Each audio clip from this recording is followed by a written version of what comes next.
Hi everyone, welcome to our CWSN Leela Bhanu channel. ఈరోజు మన వీడియోలో కుకింగ్ రెసిపీ కోడిగుడ్డు వెల్లుల్లి కారం. నేనైతే కోడిగుడ్డు వెల్లుల్లి కారంలో కావలసిన పదార్థాలు 3 కోడిగుడ్లు, 3 ఉల్లిపాయలు, జీలకర్ర, వెల్లుల్లి, పచ్చిమిర్చి అయితే తీసుకున్నాను. ముందుగా మనం ఈ కారపొడిని అనేది ప్రిపేర్ చేసుకోవాలి. చూస్తున్నారు కదా ఫ్రెండ్స్, 3 కోడిగుడ్లను అయితే మనం ఉడకబెట్టుకుంటున్నాము.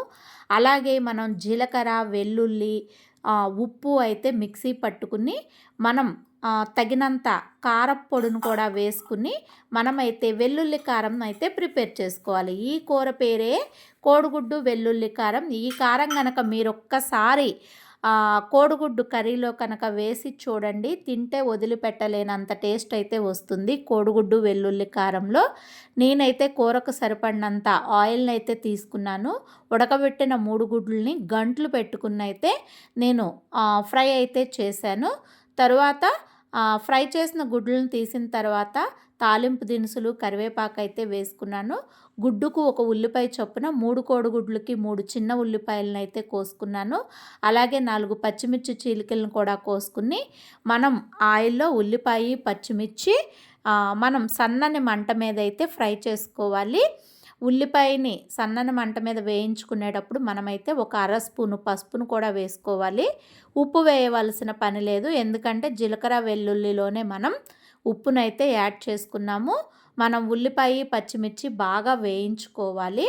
ఉల్లిపాయ, పచ్చిమిర్చి ఈ విధంగా వేయించుకున్నాక మనం ముందుగా ప్రిపేర్ చేసుకున్న జీలకర్ర, వెల్లుల్లి కారాన్ని అయితే కూరకు సరిపడినంత యాడ్ చేసుకోవాలి. కొంచెం ఎక్కువ వేసుకున్నా కూడా అన్నం చాలా బాగుంటుంది కూర కలుపుకుంటే. కాబట్టి కారప్పొడిని నేనైతే 3 స్పూన్లు కారప్పొడిని అయితే వేసుకున్నాను.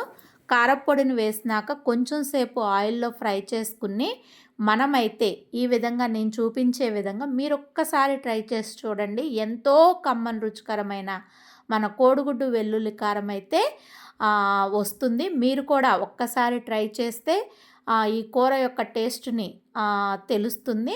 ఇప్పుడు నేను కారం వేయించుకున్న తర్వాత 3 కోడిగుడ్లు ఫ్రై చేసిన వాటిని కూడా వేసుకుని ఈ కారము, ఉప్పు, జీలకర్ర, వెల్లుల్లి ఎగ్స్కి పట్టేటట్లుగా అయితే కలుపుకుంటున్నాను. ఇలా ఒక 5 నిమిషాలు కనుక ఉంచుకుని వేపినట్లయితే మన కర్రీ అయితే రెడీ అయిపోయినట్లే. చూస్తున్నారు కదా ఎంత బాగుంది. ఈ కర్రీ నచ్చినట్లయితే లైక్ చేయండి, షేర్ చేయండి, సబ్స్క్రైబ్ చేయండి. Thank you, bye bye.